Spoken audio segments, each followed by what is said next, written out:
how do you guys feel going into this fight? How's Virgil feeling? What's the vibe like? Well, this is the first time in about a year and a half, 2 years that we haven't worked together. So, it was a little concerning especially from the problems his personal problems that he had with his body, with his illness. But everything turned out great, man. He had great camp, great sparring with a lot of my guys. And right now, we had the press conference earlier today. He still had a lot of energy talking to all the media, answered a lot of questions, stayed there for a couple hours just talking to a lot of press. And right now, he's actually very close to the weight. So he's not going to do like a big weight cut. I don't think he's going to have to do more than 2 pounds, and that's going to be great. Wow, and this is at 54 now, right? Well, the fight is it's scheduled for 56. So it's a catch with a 56. We did that to not to make him go all the way to 54 just to be stayed safe. But now that he's just a couple pounds over, we know he could do 154 without a problem. We did this at 56 just to play it safe for the first time, for the first one. But 154, I don't think he'll have any problem. You know, so a lot of people, I feel like, boxing is so fickle. So, like, since he's been out for a couple years, I feel like a lot of people don't really know that much about Virgil. But, for everybody watching, he's 19-0, right? All knockouts. All knockouts. I mean, and I've seen him sparring as well, and he's not just a heavy-handed guy who walks forward. He has defense, he has IQ, he has a lot going on. No, he's a very talented kid. Everybody by his record, everybody thinks, oh, he's just a brawler that goes in there to swing punches and knock opponents out. Well, he's got the power to knock anybody out, but he also has really good skills. The kid has good defense. He's got good footwork, good angles. That's one thing that I like to work with my fighters. As you probably seen some of my fighters, that I like to work angles, distance, counter punches, stuff like that. And Brucho's really good at that too. Obviously, his record 19-0, 19 knockouts. Well, it shows that he's just a power puncher that goes out there to look for the knockout. But now he fights smart, and obviously he hits so hard that once he lands, he hurts his opponents and finishes them. Yeah, yeah, and he. So, like, what did you work with him mostly? Whatever. I know you can't share a lot, but whatever you could share, like, what areas did you focus on with him that you improved him with? One of the main things that we worked on, especially first fight back after his injury, after his the problems that he had with his dad, Vergil Senior, myself, Charles Tremley, our conditioning coach, who is a doctor. We managed to do it the right way, where the days that he was sparring, we wouldn't do too much of the other stuff, and the days that he would do conditioning, those are the days we were not sparring. So it was mostly about taking care of his body, his health, so we don't go through the same problems. The skills are already there. Obviously, we do have a game plan. We do have he does fight smart. We're going to use the jab a lot, fight smart, in and out, jab, in and out, because I think this is a great opportunity with the opponent to be able to shine, and that's what we want. We want it to look sensational, because there's you know there's a lot of boxing people, a lot of just critics that think he's done, that he might never be the same again, that they're going to see something different. I think they're going to see a very powerful fighter with really good skills. The kid, he had one fight without me since he left, but this was like 2 years ago. Before before he left, the kid obviously always very strong physically, mentally. He's one of the strongest kids I've ever worked with. But now that he's back and he's fighting at a higher weight division, he's stronger and hitting harder than ever. Wow. Honestly, this is the I think the few pounds that he's gonna move up made him so much stronger. I think he's much stronger than he was before at welterweight. Right now at 156, where the fight's gonna be, the power is incredible. Honestly, you know, my elbows, my shoulders, my kids, my son's shoulders were all beat up. I know I'm gonna have to take a couple weeks off from doing mitts from with the rest of my guys because I'm gonna put my elbows to rest because they are Wow. tired. You know, my heavy bag. The metals, you know, the frame, he fucking broke the frame. Not just the bag, he broke the frame. We have to bring a welding guy to come and fix it because you know the kid is very strong right now. Honestly, I'm not I'm not bullshitting. He's fucking strong. Wow. I mean, we just saw this with Devin Haney. He went up and he seemed to be stronger. Because a lot of people think that if you go up, you're going to lose power, but some people gain power, right? You know what? It's something that especially with guys that are cutting, they're making a cut really bad to get down to their weight, and then they have the power, but when they move up and they don't have to cut as much, they're gonna be stronger. And that's happened. It's been something, you know, you just said it with Devin Haney. Him cutting down to 135 was really difficult, really hard. So that took a lot of him just making weight. So in 24 hours to recover and be you know, he still was able to perform. He was still able to go out there and win and stay undefeated, but wasn't 100% because of all that cut weight in and 24 hours. There's no way you're gonna recover 100%. So moving up in weight helped him a lot, and I think this is the same situation with Vergil. I think moving up in weight, I'm telling you, the power that, you know, still yesterday, our last day of work with meets and stuff like that, the speed, the power is still there, very explosive, and I think Saturday night the world is gonna see. Wow. I mean, that division now at 154 obviously has so much talent. Um, is there a specific fighter that he wants, like if he could have whoever he wanted next? He doesn't talk about any specific fighter, but obviously we do.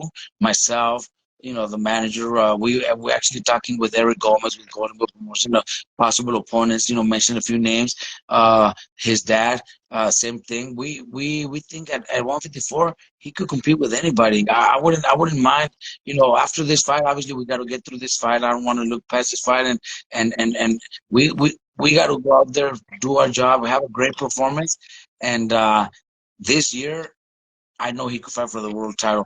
And if it's Charlo, if he still stays at 154, still if he still stays as a champion, or Costa Su, if he's available. I know it's different promotions, but one thing that I like and one thing that that's been very publicly, Oscar De La Hoya inviting all the promoters to start working together. You know, he's been saying this for a couple of months already. He said it today at the press conference again. You know, I want to call all the promoters. Let's work. Let's all work together. Let's make this big fights happen. And look, he did it with Ryan and Tank. It looks like it's like he's gonna do Ryan and Haney. Right. So that I think he's starting what everybody should do. I think Yeah. Top Rank, I think PBC, I think Matchroom, they all need to start doing something like this.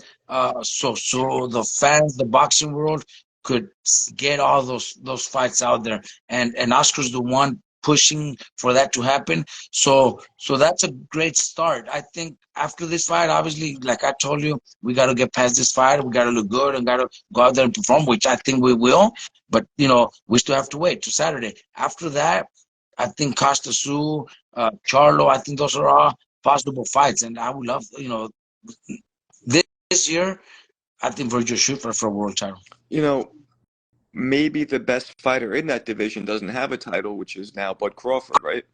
That's a Correct? That's a possibility. possibility too. Why not? Definitely. Especially, I don't know what kind of deal Bud did with PBC. I know they have a rematch clause, but that should happen maybe before the summer. So if something like that towards the end of the year, that we're open for that too. You know, there's so many opportunities, and I know Victor will be ready for all those fights. Right, right. So is he the hardest puncher that you've ever pound for pound ever worked with? 100%. Look, I've worked with light heavyweights, middleweights. This kid, the hardest puncher I've ever worked with. 100%. Wow. And is he also physically strong? Because, a lot of people who haven't boxed, there is a difference between being physically strong and punching hard. Is he both? He's both. When it comes to sparring, nobody could push him around. Nobody could, like when they do the holding and turning around the ropes and stuff like that. Ain't nobody that could dominate him in that either. He's a very he also knows a lot of tricks when it comes to inside fighting, holding. But obviously we don't really need to show that or in the fights because there's no need to. But in case he gets into that, he will be able to hold and turn or let his hands go and throw punches because we practice that a lot. Right, right. Um, is there is there pressure to maintain that knockout streak? Not in my part. I don't think so, and I don't think there's also pressure in his part, but it is nice to have all knockouts. It's nice, when you hear, you know, two or three in boxing, two or three fighters that are the only ones that have nothing but knockouts. It's pretty nice to say I'm part of, Virgil's part of one, because very few can do that, and obviously to continue doing that as the fights get harder and bigger, well then it's huge. But there's we're ready, we're also ready that one day we could go the distance, and nothing wrong with that either. Sometimes fighters need to fight rounds, need to go the distance so they could know. But in the meantime, if another knockout comes, it'll be great to be 20-0 with 20 knockouts. Absolutely. That would be great. Besides Better Biev, I can't think who else besides Virgil and I, Better I, Biev. I think Sabriel Matias is also, but he has one Yes. loss, so he's not 100% because of the loss. Matias, yeah, that's a Yeah, oof. yeah, So that kid's a monster too. he is a monster, man, and these are all possible fights because he's at 47, Matias, right? He's champion at 140.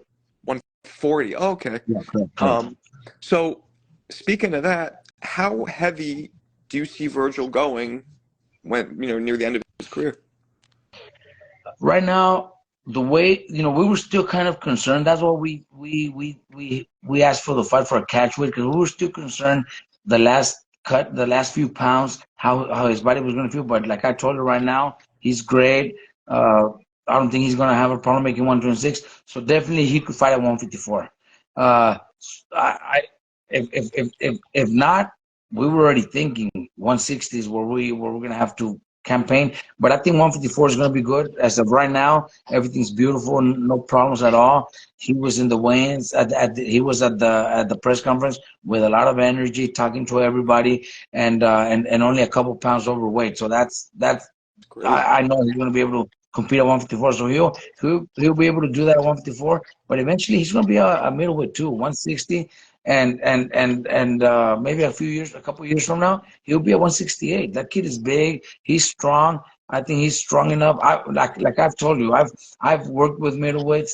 I've worked with light heavyweights, and the power that Virgil has is stronger than the ones Wow. that I've worked with. So I do believe he could compete at middleweight and super middleweight. How tall is he?